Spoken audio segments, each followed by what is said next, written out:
From Wednesday morning here in Portland. Hi, good morning, everyone. My name is Heidi Posada. I think I met all of you when you came in this morning. Thank you so much for getting through this treacherous Portland weather. And thank you for your flexibility. Thank you for those of you that are joining us online today. We're happy that you're still able to attend. This is a trial for us, doing this on Zoom. So hopefully those of you online are not having any complications. And those of you here, hopefully it doesn't take away from the in-person experience. But we should be good to go. We should not even realize that there's an online happening here. But this way we get to reach a little bit greater audience. And so we're looking forward to this trial run here in Portland. Thanks for for going along with us. My name is Heidi. Like I said, I've been with 501 for about 50. I just actually got my 15-year recognition at our staff meeting this past Friday. So yes. Prior to that, I was with the American Cancer Society and YMCA. So I love the opportunity to go from working with local nonprofits to continuing working with local nonprofits, but all over the country. 501c services, I'm going to talk a little bit more about that after this housekeeping, but we are our company's primary services are helping nonprofits manage their unemployment as reimbursing employers. And I'll dive a little bit deeper into that in a few minutes. Before we get too far along, I do want to, and sorry for those of you online, some of this is going to just be in-person activity, but we have a really small group. This should go pretty quick. But if we all just want, if this row can just quickly introduce yourselves, the organization you're with, and maybe the role you have at that organization, that would be great.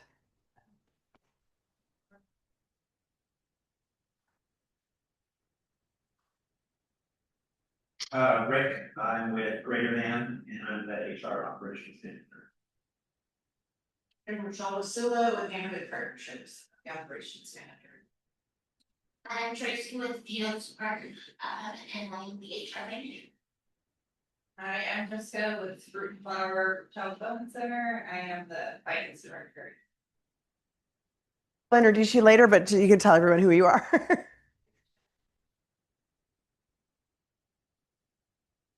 And then we're also excited to have Janessa here in the back room, who a lot of you may get phone calls from and emails from. She is a real person. And we're excited that she's able to join us today. And we've got Evan over here on technology. They're both 3-year. They came in with our three-year employees here at 501. So if you haven't already found, the bathrooms are right outside the doors. Pretty easy to find. There's 2 bathrooms. Their food, we have plenty of food, eat up, and you have a bag in front of you when you are done here, because we do have a smaller crowd than expected. And we have really easy, packable food. If you want to bring food back to your office, I think we have plenty for you to share. Everybody can get a breakfast tomorrow, breakfast burrito or breakfast sandwich. Don't be shy.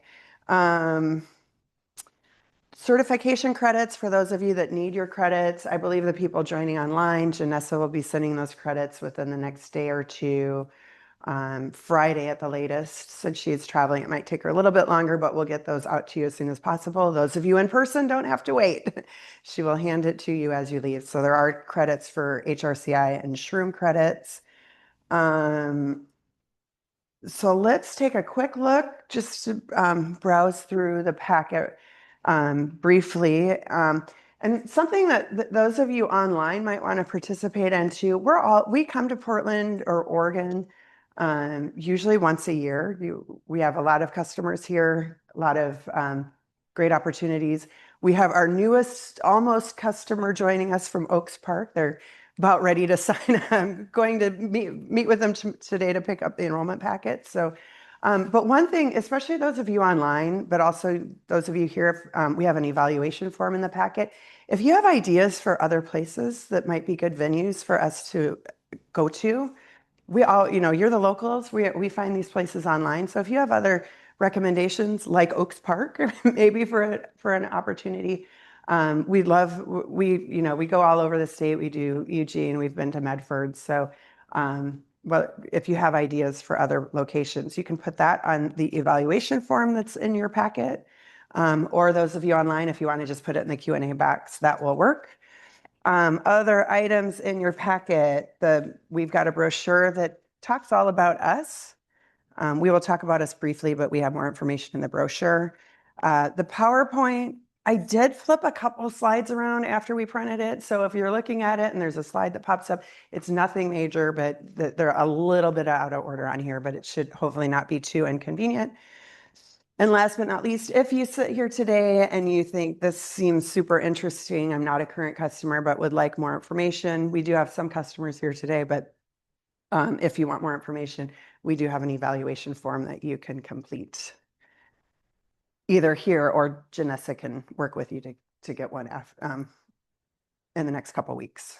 Let's see. We also we'll be introducing, Gary is in the back of the room. We'll be introducing him a little bit more before he comes up to speak, but I think, am I forgetting anything, those of you? Okay, so I'm going to go ahead and just talk briefly about 501c services. We are the host of the event today.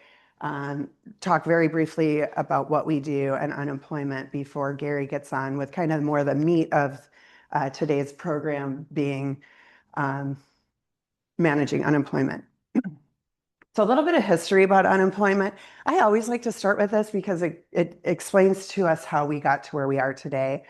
Prior to 1935, unemployment did not exist in the country. Wisconsin started a small unemployment program, but it was the New Deal in 1935 when unemployment started as a federal program, or at least overseen at the federal level. Then from 1935 to 1972, nonprofits did not participate in the unemployment program. So are any of you finance in here? Finance. So when you're doing those budgets, paying the bills, you were really lucky you didn't have to pay that bill. HR, you didn't have to manage those claims. But those of you that were laid off didn't get unemployment safety net as nonprofits. So 1972,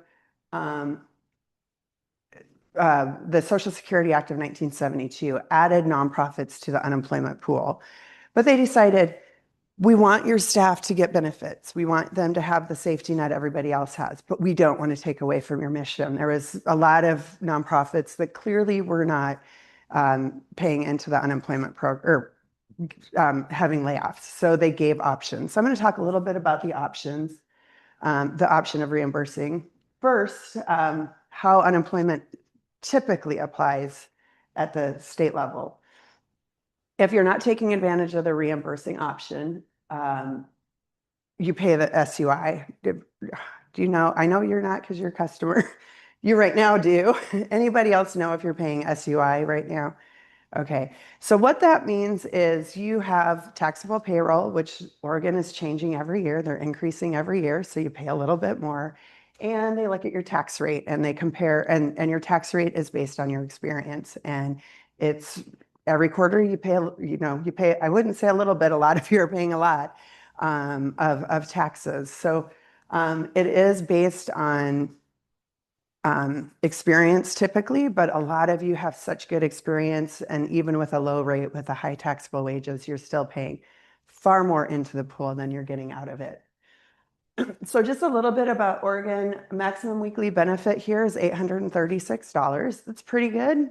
If you were working down south in California, you'd be getting $450 a week. So pretty good benefits here.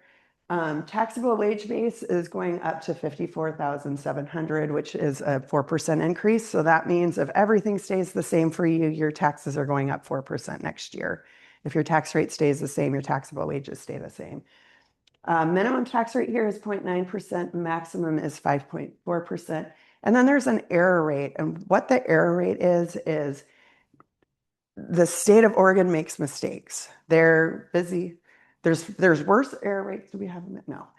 There's worse error rates, but what the state is doing when they're paying out bills, according to Department of Labor statistics, they have a over 12% error rate, which is not good if you're paying for unemployment and getting either charged either based on your experience or dollar for dollar.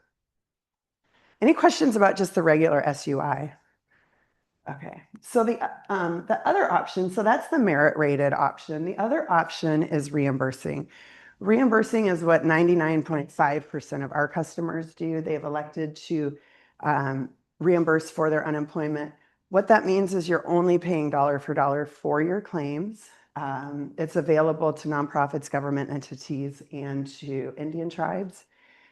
Anybody want to guess who is currently still exempt from unemployment completely?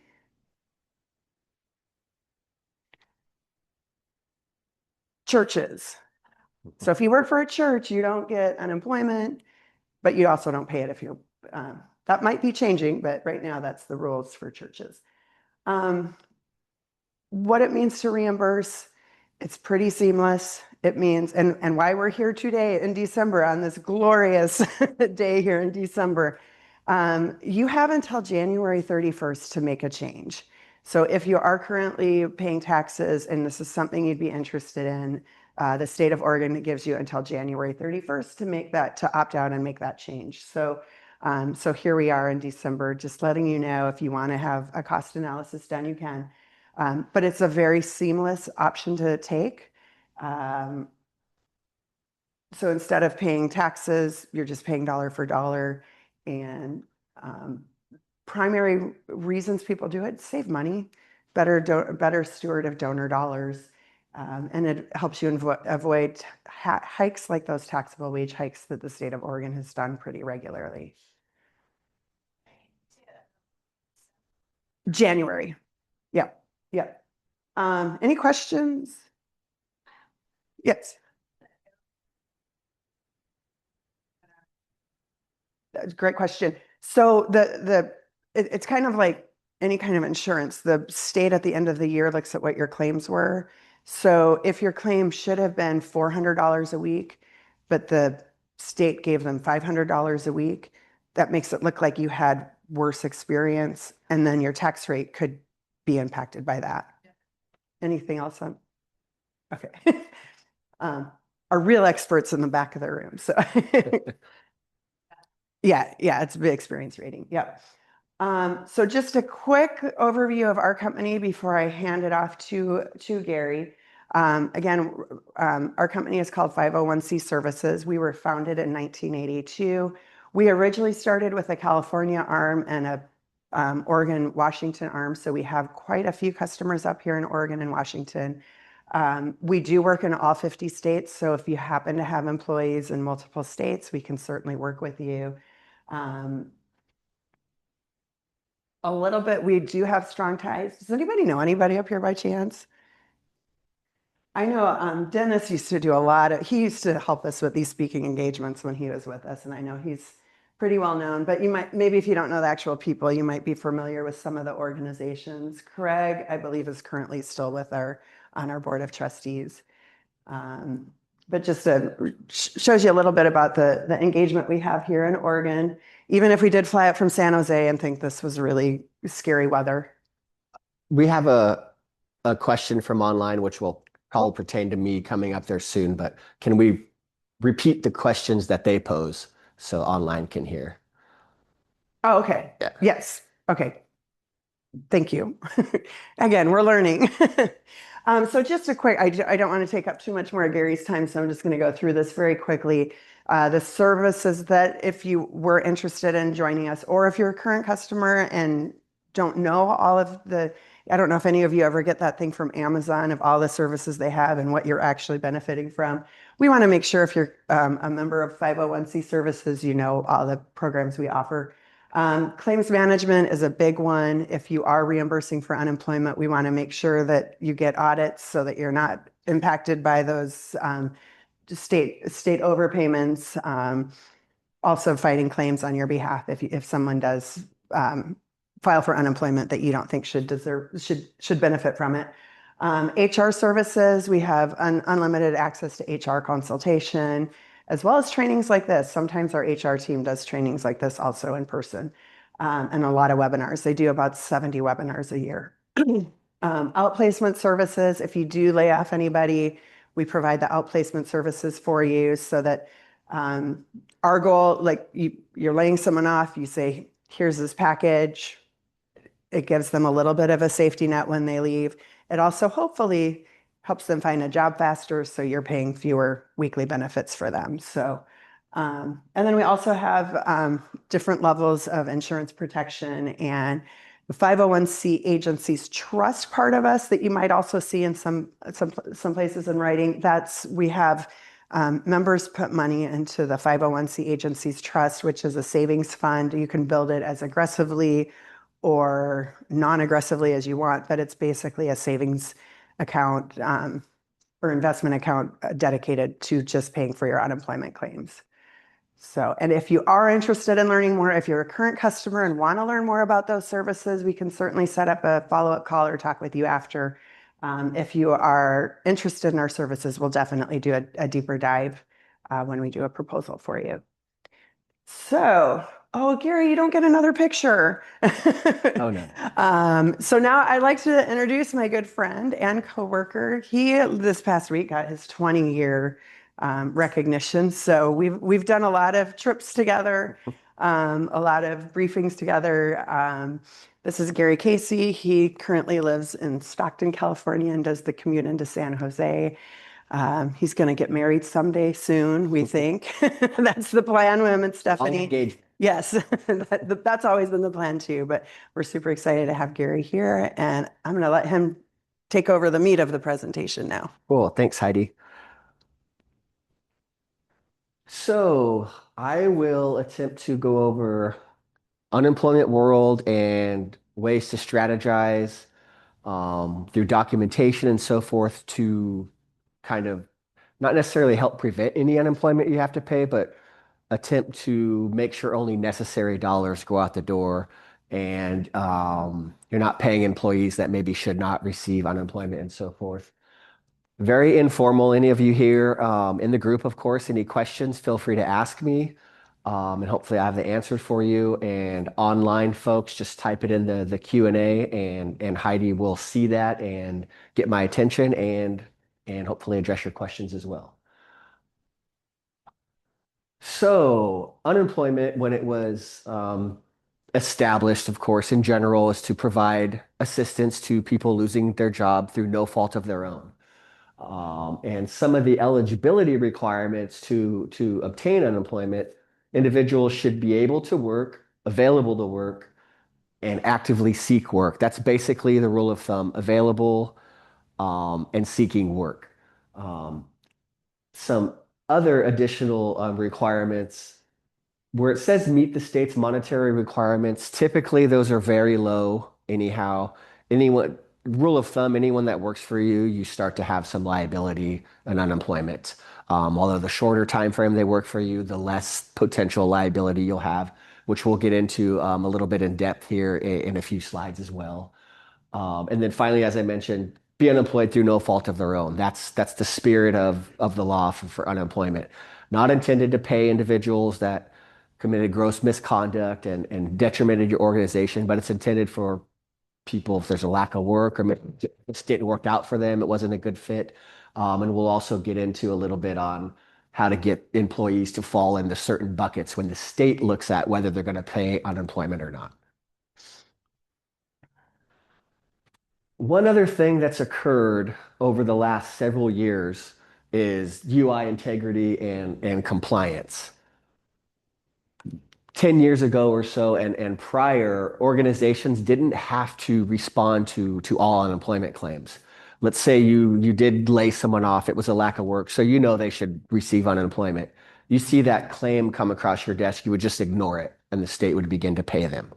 Can't do that anymore because the governments looked at all of those overpayments that Heidi had touched on and things of that nature, and they really wanted employers to be a little bit more involved and give more information to help ensure that only necessary dollars go out the door, whether it's from the state via the tax pool or of course for you doing the reimbursing option that our customers are all doing, and any of you currently paying the tax could potentially do eventually through the trust as well. And basically, to be compliant, you need to be timely and adequate. And basically, what that means is, of course, responding to that given claim timely. So that claim comes across your desk. Even if it was the typical lack of work, you need to respond that that's the case and get that back to the state, then you're good. If, for example, it comes through where it was a lack of work, but the employee didn't tell the state that, they're making it seem like they were let go through no fault of their own. Um, oh no, say you did have to fire them for misconduct, but the employee is telling the state the opposite. That's where you would say, no, no, no. And you would reply, that's not the case. We caught them red-handed stealing a computer, whatever it may be. And then the state would then deny them the benefits. Um, and the adequate part of the timely and adequate is providing the necessary documentation in those examples where you are trying to kind of prove that misconduct was involved. And if you're doing that, then you're considered compliant. The state will never penalize you or anything like that. What can occur if you're found non-compliant, you're not responding timely and adequate, is part of those overpayments and adjustments that Heidi was talking about, where maybe they paid someone $500 a week when maybe they should have been paying them $400 a week, and then they figure it out. How it works is the state tells that employee that this occurred, and theoretically you owe, $300 back or what have you. Many times, of course, those individuals either don't pay in the near future because they can't, which we all understand. Of course, they just got laid off. Times are tough. But that number is kind of always in the background to where that individual ever sells a house or they pass in their estate or what have you, those funds the state will then recover eventually. And if you've been in compliance, the state will actually give you those funds back or you'll have the credit towards future charges. But if you've been non-compliant, those type of dollars, one of the ways the state tries to enforce being timely and adequate is they'll no longer go through all that trouble to give you that money back. That's the first level of them attempting to get people to be timely and adequate. It could adjust further, it hasn't yet, to actual finding you non-compliant and then assessing you fees and penalties. But they're not doing that yet. All they're doing is the threat of not giving you those credits back when they occur. This is The question here is this true even if you're reimbursing? Yes, it's very much true, which is a big part of where our company and our claims management company comes into play for our members, is making sure you stay timely and adequate through the portal where the claim funnels through and you're notified. You respond there electronically and you're good. 99% of our members are 99% compliant, if that makes sense. Yeah. Any other questions on the integrity and timely and compliant and so forth? Cool. Now we're going to get into the chargeability and liability. How much is the claim going to cost and who's going to be responsible for paying for said claim? Which of course becomes more important when you are doing the reimbursing option. It's important when you're in the merit rated tax system as well, because your tax rate can go up, of course. But when you're reimbursing, you are paying that dollar for dollar. You really want to make sure you're dialed in on knowing, your liability and things of that nature. So determining that chargeability and liability, the state uses what they call the base period. So simple-ish example, this is one of the more complicated unemployment things out there, is this base period.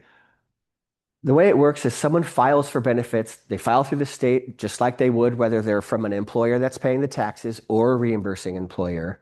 The state will then look at that individual's base year. And by doing that, the state does not look at the quarter that they're currently in, and they also skip the most previous quarter.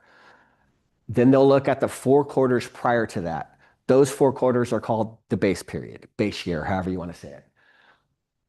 Any employers that pay wages during that base year is who's going to be responsible for paying that claim. If you're the only employer that throughout the whole base year, you're going to pay for the whole claim. If maybe they worked for you for one of those quarters and they worked for another employer the other 3 quarters, and their weekly benefit amount is $400, then you're going to pay $100 of that $400. The other employer is going to pay $300 of that $400. So the base year is key to see who's paying for that claim, as well as the amount, the liability portion. They're also going to look at the wages that that employee earned during that base year, and that's what they're going to use to determine the weekly benefit amount. Any questions on the base year? And another thing you can kind of extrapolate from that, in theory, when someone separates from your employee, as you can tell by the base year chart, theoretically, they're not necessarily in your rear view mirror as far as ever popping up on your charge report until about a year and a half later, depending on when they're let go from you. Because like I said, they don't look at the quarter they're in, they don't even look at the previous quarter, and then there's the full year prior. That's what they look at. So we'll get questions from members. So and so hasn't worked for us for 9 months, and now we're seeing they're popping up on our charge report. Well, regardless of how they left your organization, it could have been for gross misconduct, which would not have allowed for unemployment.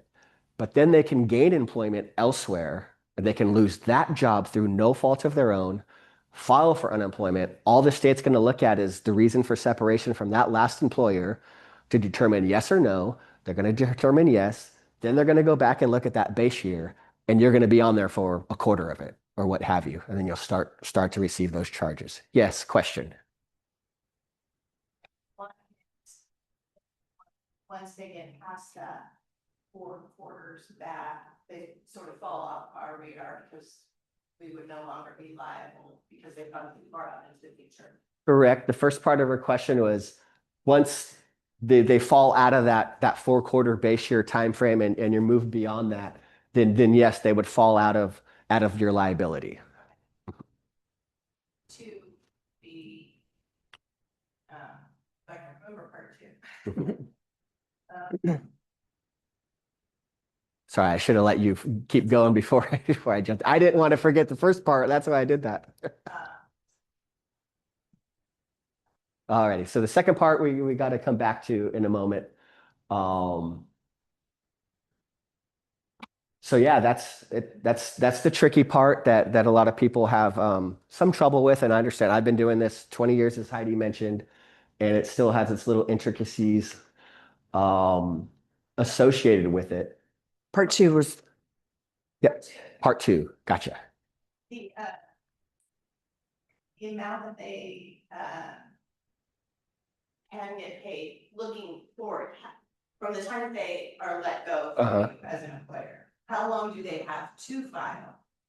Like they say, well, I'm not going to file in the first 30 days. Yeah, no. 60 days, 90 days. When does that expire? Yeah, no, good question. The question is, how long do they have to file from when they leave your employee? There's not really a deadline per se, but the deadline comes into play when they do decide to file. The same process I explained happens, and if they waited long enough to where maybe if they filed right away, you would have paid the whole claim, but maybe they wait so long by the time they file. Like I said, they're going to go back to that base year and you may only have a quarter of the liability or even none if they really waited a long time. So there's not necessarily a time frame there. The only kind of time frames that are involved is once someone does file and get granted the benefits, the maximum amount of weeks they can collect is 26 weeks, and they do actually have 52 weeks to collect those 26 weeks. So they can hop in and out theoretically of that claim. But a full calendar year after initiating that claim is gone.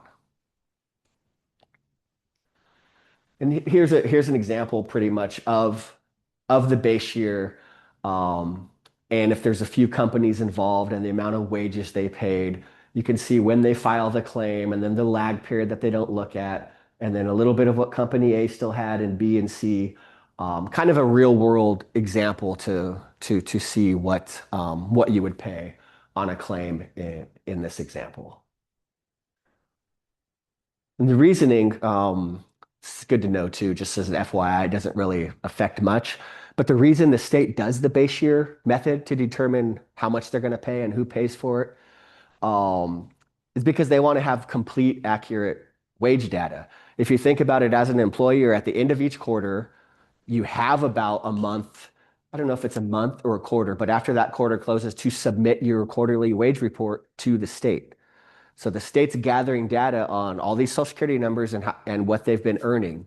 So when someone files for unemployment, they want to get accurate information. So they have to have that kind of lag because there's that inherent lag on collecting the data from the employers. If someone were to file today and they were to just literally look at the quarter they're in and the 3 quarters prior, they'd have incomplete data as far as wage reports. They wouldn't have that current quarter, obviously, and they may not even have the previous quarter in their system. Types of separations. Here's where, during the course of employment and documentation and so forth, you're doing your best to get, in the event of an unemployment claim, the state to put that claim in the proper bucket. These are the 3 buckets that the state has when someone files. It's either a discharge, voluntary, or lack of work. One of those 3 buckets is where the separation is going to fall into. In general, and I always say in general because there's always caveats to where it goes the other way. In general, a discharge would be no unemployment. The gross misconduct, violation of policy, things of that nature. Voluntary resignations, in general, would also not be granted unemployment. Resignation, leave of absence, repeat, no call, no show. And then finally, the lack of work bucket, in general, would be yes on granting unemployment. That's the position eliminated, staff reductions, basically out of work through no fault of their own. So during the course of employment, it's important to document any disciplinary actions you may be having with an individual, whatever it may be, all the way up until whatever the last incident may be. Make sure to get that documented. If someone is to voluntarily resign, try to get a letter, maybe even have them sign some exit interview questions, basically alluding to the fact they're the moving party. You're not letting them go. They're not leaving because there's a hostile work environment or anything of that nature. Because down the road, they could file for unemployment and say things like, I had to leave, it was just a hostile work environment. And the state hears these things, they're going to allow benefits, even though as far as you knew, it was a voluntary resignation. So if you have a lot of that documentation, like I mentioned, and you say, no, no, no, we have all of this, the state may be inclined to deny their claim. So it's important to keep everything you got, and you can't create the documentation after the fact. Someone leaves and then you get the claim and then go back to their manager and they go, oh, I think I talked to them on the 8th of January. And you just can't do that. It's not going to work for you.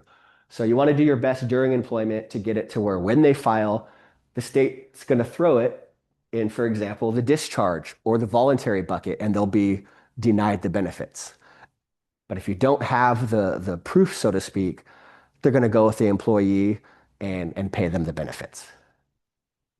Any questions there on the 3 buckets? And just got to do your best to help, if it ever comes to that point, that it gets into the correct bucket. And the correct bucket may be lack of work, where they should get paid. That's what it's there for. Discharge, a little bit more on the discharge. Not typically considered misconduct, an isolated incident with no prior warnings, a good faith error with no prior warnings, attendance beyond an employee's control, poor performance, that's a very vague term, lack of ability. So the burden of proof here on a discharge is with the employer to prove that the employee had willful misconduct. An example could be you could hire someone knowing you're going to change the computer system in a month or 2 that will make their job easier and you think they'll be able to do the job. But that changed, I just mentioned changing the computer system. As we know, they may say it's going to take 2 months. Fast forward 2 years later, you still haven't got everything tweaked, working up and running. And that employee is still spinning his wheels, not really bringing anything to the table because they just don't offer anything without that system up. So you decide to let them go. And you're saying, it's poor performance. We didn't need them. They couldn't do the job. There's a difference between couldn't versus wouldn't. In that example, It couldn't. They were never set up to do it properly, even though you intended it. So the state's going to pay them benefits. On the contrary, you bring someone in, that system does get fixed.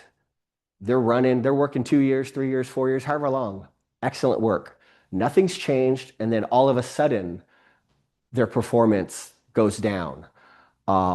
Reports start getting in late to you. You counsel them, you're documenting all this, and it just keeps happening. And then finally, you have to let them go. That's more of a wouldn't do the job because they already proved they could. And in that case, it's going to fall in a discharge. You did your job, and they're going to be denied benefits. So the key there is wouldn't versus couldn't. And then another thing I like to point out here is isolated incident combined with the attendance beyond employees' control. You could have an individual late for work, late for work, late for work. You keep counseling them, finding out what's going on. Well, my alarm clock, you bought them an alarm clock. They're still late. Their tire was flat. You bought them new tires for their car. You're doing everything you can. And then finally, you're just fed up and you say, the next time you're late, you're going to be terminated. Next day, they come running in 2 hours late. What do you do if that happens? You got the right answer. One person said, find out why. That's the correct answer. Typically, people say, fire them. Yeah. So what you want to do, you want to find out why they were late that time. And in that example, they were driving over a bridge and had a spin out and their car was hanging over. They almost died. The fire department had to come rescue them.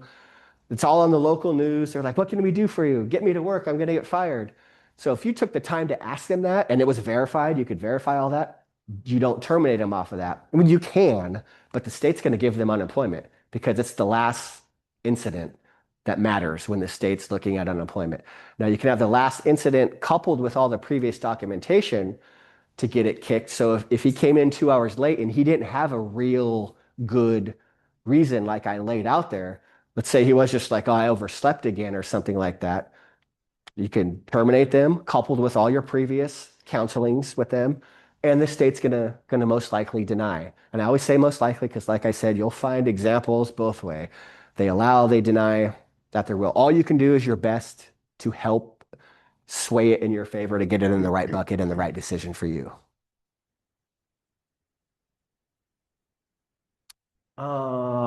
Discharge, same thing, same wouldn't versus couldn't I touched on.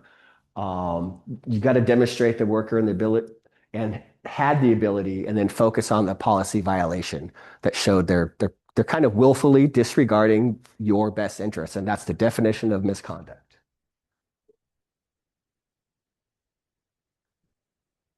Couldn't. Okay, so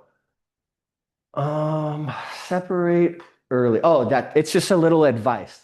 So on the couldn't, so you bring someone in with the intention to do a certain job. If you're finding out it's not really working out, think back to that base year. If you've only employed them for, let's say, 3 months, separate early, and then at any point, if they ever do pop into your unemployment charges, it's going to be a sliver. That's what the separate early is referring to. That doesn't mean go back to your office and fire anyone you just hired 2 weeks ago. But if you're getting the feeling that it's not working out because they couldn't do the job, then it's best for the employee too to find something else in the long run. Effective documentation, I've touched on that. That's key throughout the course of employment and at that final incident to have all your ducks in a row when it comes to an unemployment claim, or of course, if it even became bigger than that, some illegal issue. Witness statements, I do want to touch on that. I've seen some movement towards the good, but for the longest time, and it still happens, so I just want you to know, let's say you have an employee that's kind of harassing another employee at work, whatever that may be, and you do everything you kind of can do. Maybe you put them on separate shifts so they're not in the building at the same time, things of that nature. Say that doesn't work, and then eventually, let's say you have to fire the individual that's the harasser, so to speak. And then that comes to an unemployment claim, like say he's denying this sort of stuff or whatever. and you go to the unemployment hearing with the help of it, for the members of our trust, our claims management team gives you a hearing rep and expert and all that sort of stuff. But any witness statements, let's say, of that employee that was being harassed in this example, the accused slash claimant has the right to see all of that, what that witness is saying, who said it, and all of that. So sometimes it may be beneficial to just bite the bullet and pay the unemployment, depending on how, potentially scary this individual may be. Maybe he could get violent, find where that person lived, or anything about that nature. You, being the employer, know the people and the situation more than anyone. So you can kind of weigh that option on your own. But having said that, I found recently that some instances, some adjudicators in the unemployment world are actually allowing for some names to be redacted and things of that nature. But in recent history, that wasn't the case. So you really want to weigh the cost benefit of putting your good employee, so to speak, through that sort of potential extra trauma. I know that's an extreme example, but it can happen. So I just wanted to put that in your guys' ear. And if certain things like that do occur, like I said, our claims management team that works hand in hand with our members can also help guide you through that and maybe advise you in a certain example to just let it go or don't provide that testimony. Maybe they'll have an insight onto whether you're able to redact the name or who's saying what, things of that nature. Voluntary quit, touched on that. Burden of proof is on the former employee to prove, like if they're trying to get unemployment, to prove that maybe there was a hostile work environment and you didn't do anything to help them out. So they're going to tell the state that, and the state's going to see that, and the first response is going to be to allow benefits. Unbeknownst to the state in making that decision, perhaps you did know of these issues and you did do everything you can to correct that. Maybe you moved shifts around. Maybe the person said they were sitting too long, so you gave them half a shift where they're sitting and the other half where they could be standing and moving around. You basically do everything you can to make the work environment good for that employee because you do need the work that they do, you value it, and they need the job themselves.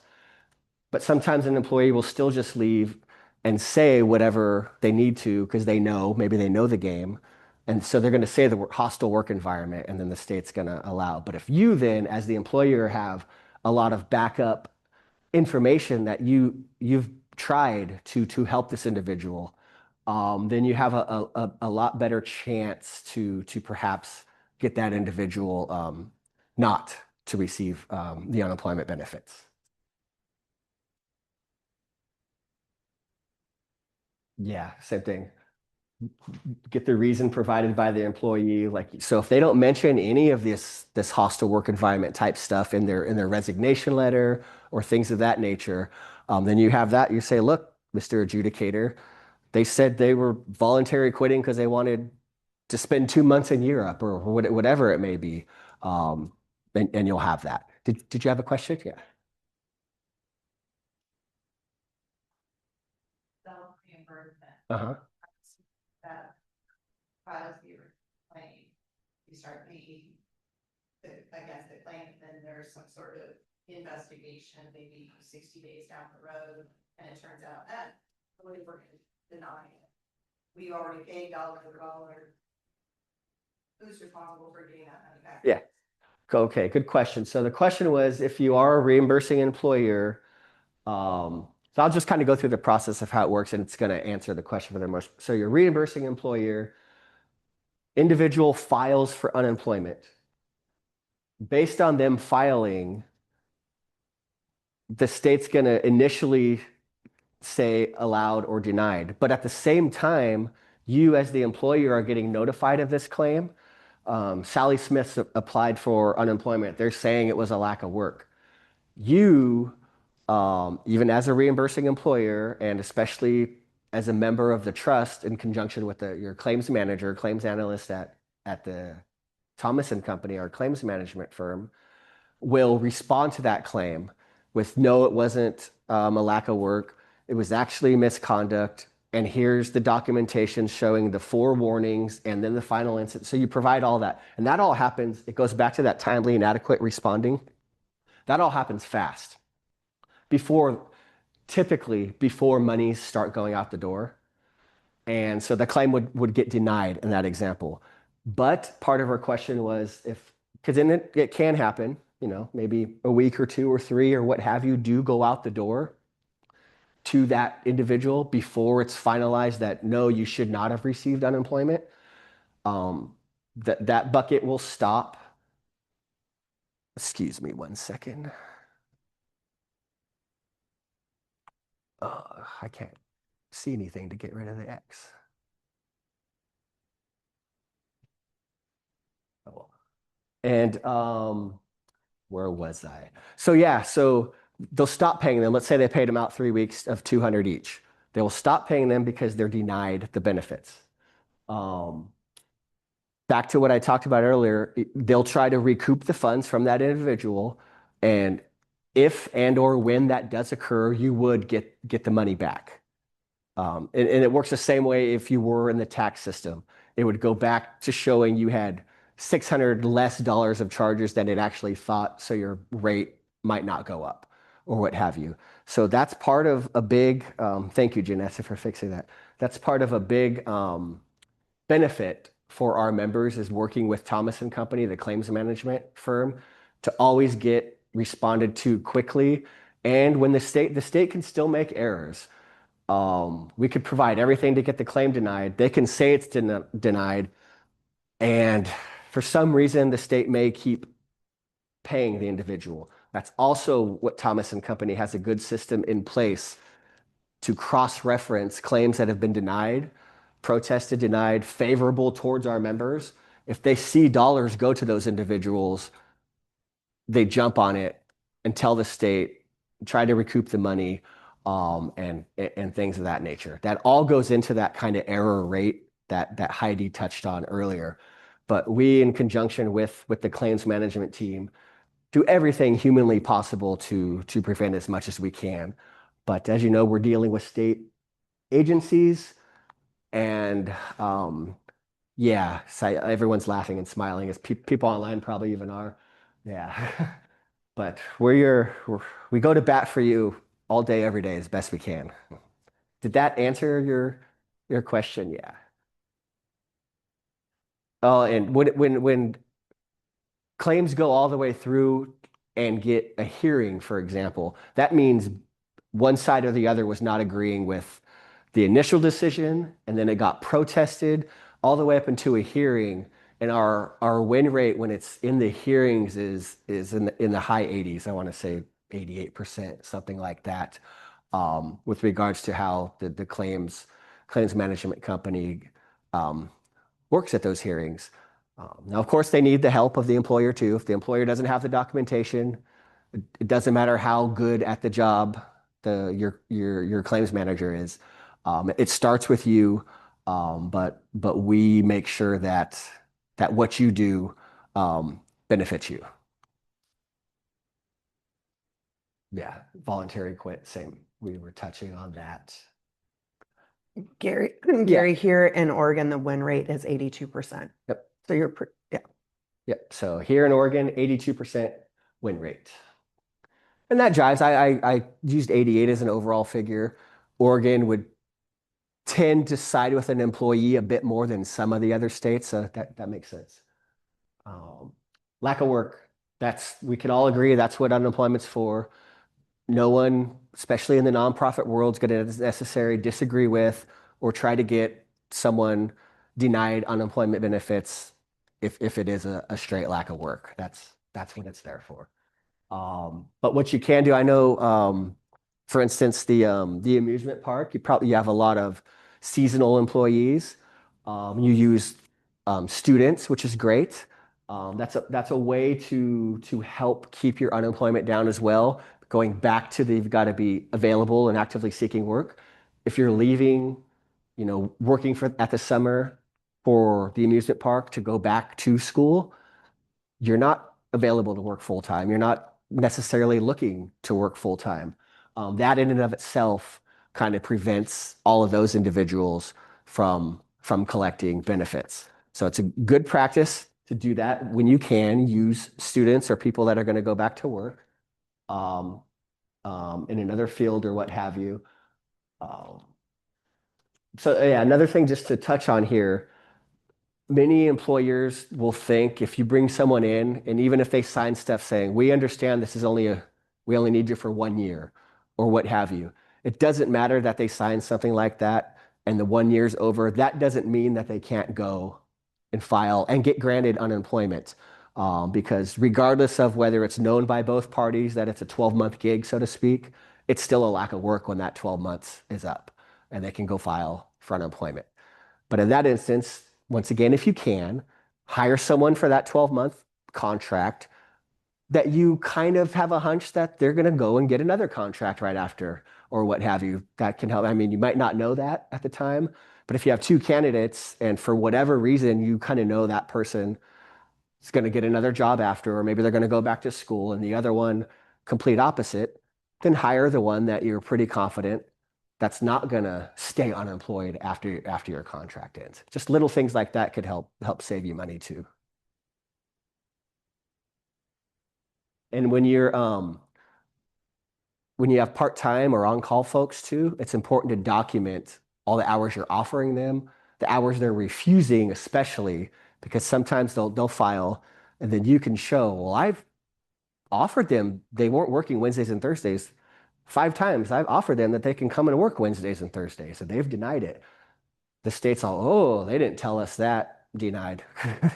Yeah. Yep. Here's some of the same thing, regular approach, part-time. Changes in schedule, keep track of if you, the employer, if you, the employer, are responsible for changing the schedule and they file for some unemployment, part-time, partial unemployments, what have you. In general, you're going to have to pay for that. But sometimes the employee could be the moving part. Let's say they work Monday through Friday, 40 hours, and they come to you and say they need to drop down to working 2 days and not 5. Then they go and file for partial benefits. You need to show and prove that the employee was the one that was the moving factor on this, and then they'll get denied.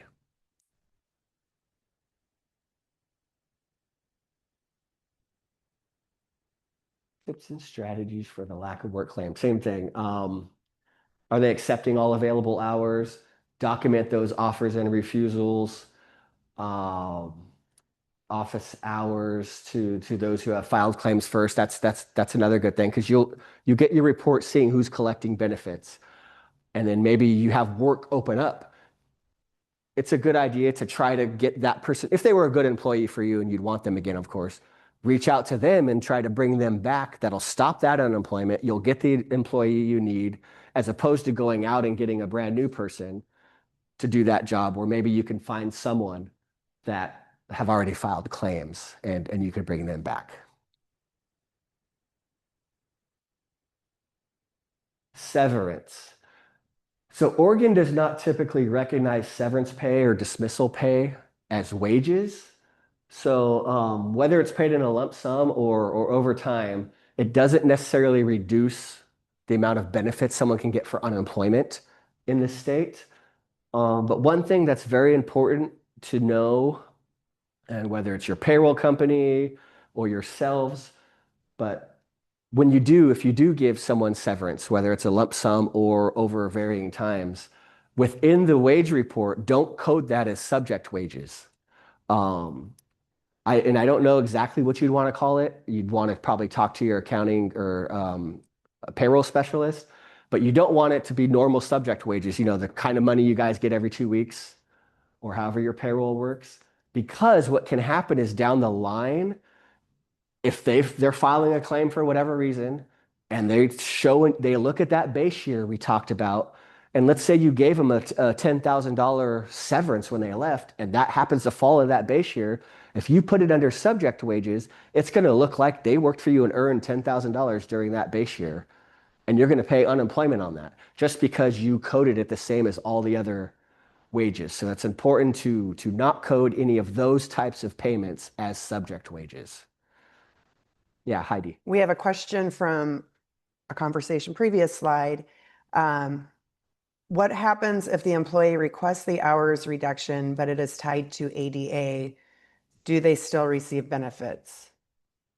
Okay. Or ADA or paid leave organ? I'm not sure if you know how to answer that, or we can get back to them at a Yeah, I don't, not necessarily. I wouldn't want to butcher it. Tell them because we can talk in conjunction with our HR services, which is another benefit we offer, and they'll certainly know. Okay, the online questions are tracked, so Sonia will get back to you when we get back to the office. Cool. Perfect. And we'll have our expert Sonia help you, Sonia. Her mic's on, right? So a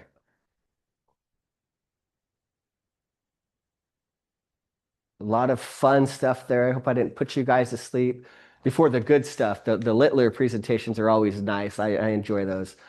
But this riveting unemployment topic. Any other questions or concerns? Cool. Well, I have a couple things before we head to break. First, I think I forgot to tell the online people, I know we said that we'd send the credits. We will also be emailing copies of this presentation to those of you online. I think that's it for the online people for 10 minutes. I don't know but I forgot to show everybody here Yeah. their tabletop. I don't know if you mute them so they don't get to see what they're missing. Right? Yeah. We call these our yellow dudes. We're very creative in our naming, yellow dudes. I don't know if you've noticed though, when you squeeze them, their eyes pop out. They're really fun. Our jumbo pens, again, our marketing and sale, we have such creative names for everything. Jumbo pens, these are actually, when we go to conferences, these are like fought over. People love these. They're great if you're going back to your office, you know if someone steals your pen. And last but not least, I don't know if you've opened these, but these coasters. I know. A lot of people think we gave them a coaster, and I'm sure it would be a great coaster, but it's actually a wireless charger for your phone. So, but I think you have to plug it in to be wireless, so it's not that wireless. But anyway, we It try. isn't in that you get to just set your phone on Right. it instead of have to Right. So, here. any questions before we take a quick break? You can each have 5 sandwiches during break, and then we'll have our Littler presentation in about 5 minutes. Is that what the schedule is for? 10-minute break? We have, okay. Yes. 11:10. Okay, Yeah, it's perfect. So you get 10 minutes. Okay.